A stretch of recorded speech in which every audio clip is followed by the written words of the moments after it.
Meus irmãos, o nosso devocional de hoje está no livro de Êxodo, capítulo 3. É um capítulo muito especial que fala sobre a experiência que Moisés teve diante da sarça ardente no Monte Horebe. É o chamado de Moisés, a vocação de Moisés, quando Deus o chama para ser o libertador do povo de Israel. Muitos anos havia se passado de quando Moisés saiu da presença de Faraó, fugindo para a terra de Midian. Moisés viveu 120 anos e ele teve 3 períodos de 40 anos na sua vida. Moody afirma que Moisés ficou 40 anos no palácio pensando que era alguém. Ficou mais 40 anos no deserto de Midian, que é esse fato aqui, pastoreando as ovelhas do seu sogro, vendo que não era ninguém. E depois mais 40 anos levando o povo no deserto para a terra prometida, vendo o que Deus pode fazer e faz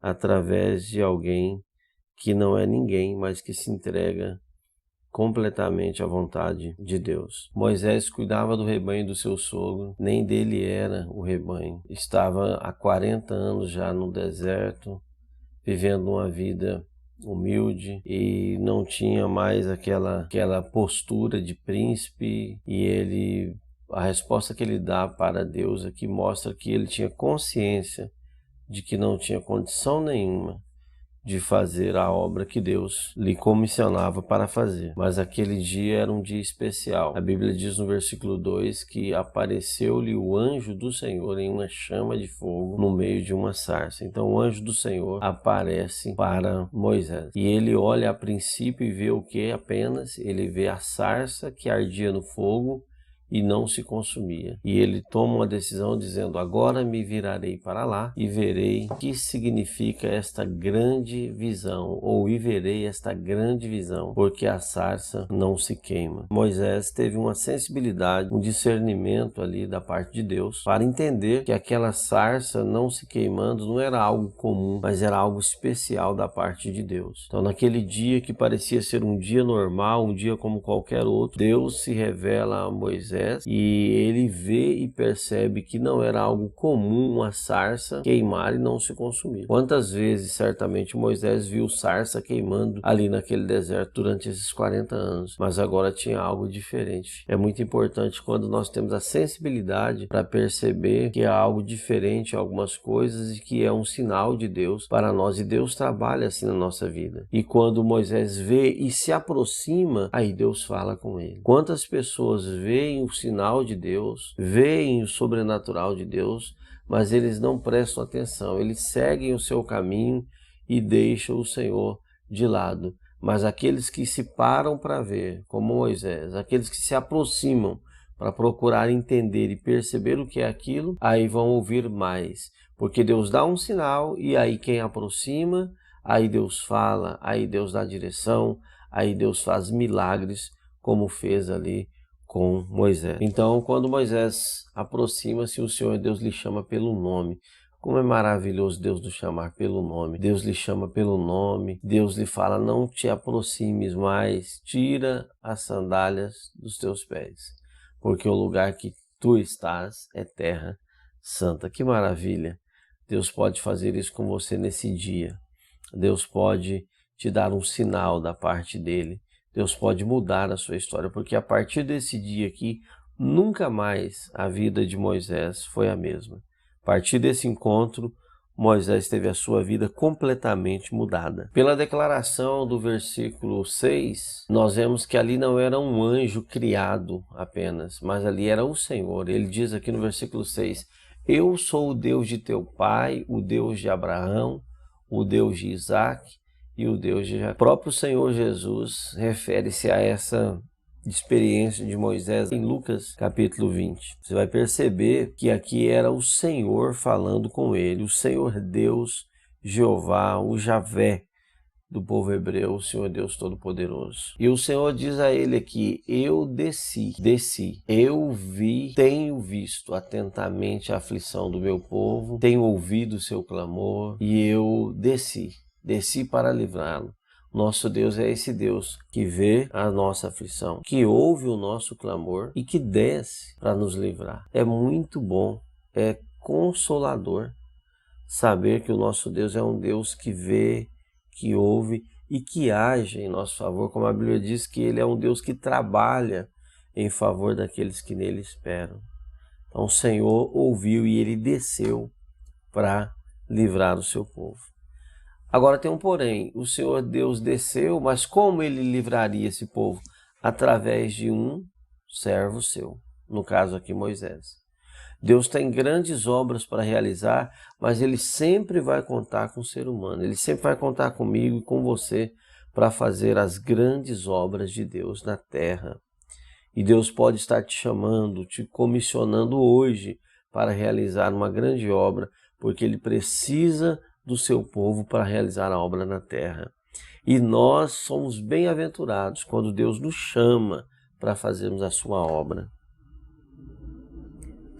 E por isso devemos responder positivamente. Sempre haverá uma participação humana na grande comissão. Sempre haverá uma participação humana no chamado de Deus. O homem não poderá ir sem querer, o homem não poderá ir de forma compulsiva, de forma obrigada, não. O homem sempre precisará dar uma resposta de consentimento ao chamado de Deus. Coisa linda aqui no versículo 10. Vem e eu te enviarei a Faraó para que tires o meu povo do Egito. Eu te enviarei. Mas olha a resposta de Moisés no versículo 11.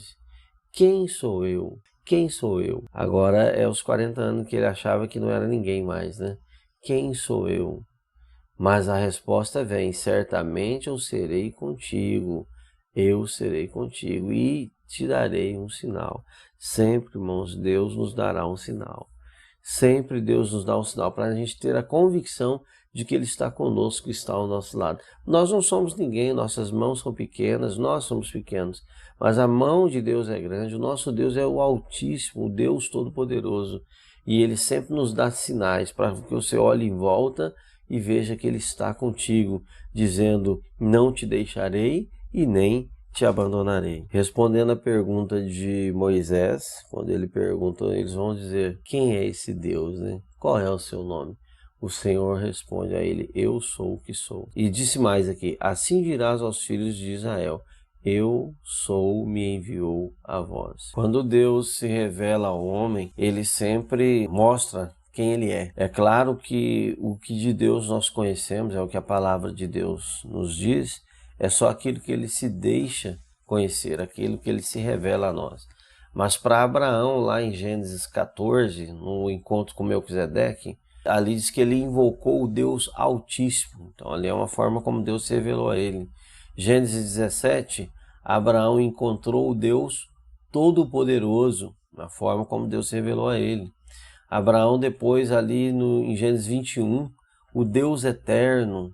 Gênesis 22, o Senhor vai prover, ou o Senhor proverá, o Jeová Rafá. Agar encontra o Senhor ali em Gênesis 16 como aquele que vive e que vê, porque viu a situação dela. Jacó e assim por diante, Jacó em Betel, em todas as situações Deus vai se revelando. E aqui ele fala para Abraão, eu sou o que sou. Não há nada igual a Deus. A questão não é dizer Deus existe. Ele não existe. Ele é. Hebreus 13:8 diz que o Senhor é o mesmo ontem. Ele é o mesmo ontem, hoje e eternamente. Não diz ele foi ontem, ele é hoje e ele será eternamente. Não diz ele é o mesmo ontem, hoje e eternamente. Então Deus é. Deus é amor, mas o amor não é Deus, porque Deus é maior do que o amor. Então, se você colocar Deus é igual, não tem nada para colocar do lado. Então, por isso que ele diz, eu sou o que eu sou. Então, Deus é igual a Deus. Não tem ninguém ali para ficar do outro lado da equação. E quando Deus se revela a Moisés ali na sarça, ele usa essa expressão aí do tetragrama. Tetragrama são 4 letras, né? YHWH, que depois veio evoluindo aí na escrita só para entendimento humano, para Javé, depois Jeová e tudo. Mas sim, o nome de Deus ele era impronunciável, era 4 consoantes. É por isso que lá em Êxodo 20, quando Deus dá os mandamentos para o seu povo, não tomarás o seu santo nome em vão, porque o nome de Deus nem pronunciável era. Quanto mais tomar o nome de Deus em vão. É por isso que quando alguém faz brincadeira, chacota, piada com o nome de Deus, ele está pecando, porque o Senhor Deus não admite que o seu santo nome seja tomado em vão. Mas aqui ele disse apenas o eu sou. E no Novo Testamento a gente vê que o próprio Senhor Jesus se identifica com esse nome eu sou. Em João capítulo 8, ele fala eu sou. Por isso vos disse que morrereis em vossos pecados, porque não credes que eu sou. E diversas referências, não vou citar mais por causa da extensão do comentário aqui, mas João capítulo 8 também, João capítulo 3, diversas passagens bíblicas, o Senhor Jesus se identificando como eu sou, esse Deus Todo-Poderoso que ele é. Então, a princípio, Moisés diz quem sou eu, e o Senhor Deus se revela, o Senhor Deus diz que estará com ele. E aí agora a gente precisa entender a vontade de Deus para a nossa vida. A princípio nós dizemos quem sou eu e tudo, mas quando Deus nos dá a certeza, a convicção de que ele vai estar conosco, aqui Deus fala até de provimentos, de riquezas que ele ia dar ao povo de Israel, e isso aconteceu quando eles saíram do Egito. Então Deus, o Deus que envia, ele sempre será o Deus que sustenta, ele sempre será o Deus que cuida. Então, se nós continuarmos a dizer eu não posso, eu não consigo, vai sair do campo da humildade e da falta de autossuficiência para o campo da falta de fé. Então, a princípio, nós entendemos que nós nada temos, nada somos e nada podemos. Mas quando Deus se revela a nós, nós temos que crer na sua palavra e dizer, eis-me aqui, Senhor, envia-me a mim. Ou como o hino 515 da nossa harpa, se Cristo comigo vai, eu irei. Que Deus abençoe o seu dia, que você possa entender que Deus tem grandes coisas para a sua vida e que ele precisa realizar algo na tua vida e também através de ti. Mas para isso nós precisamos responder positivamente ao chamado de Deus. Que Deus abençoe a sua vida, que Deus abençoe a sua família. Tenha uma boa leitura e uma boa meditação na palavra de Deus.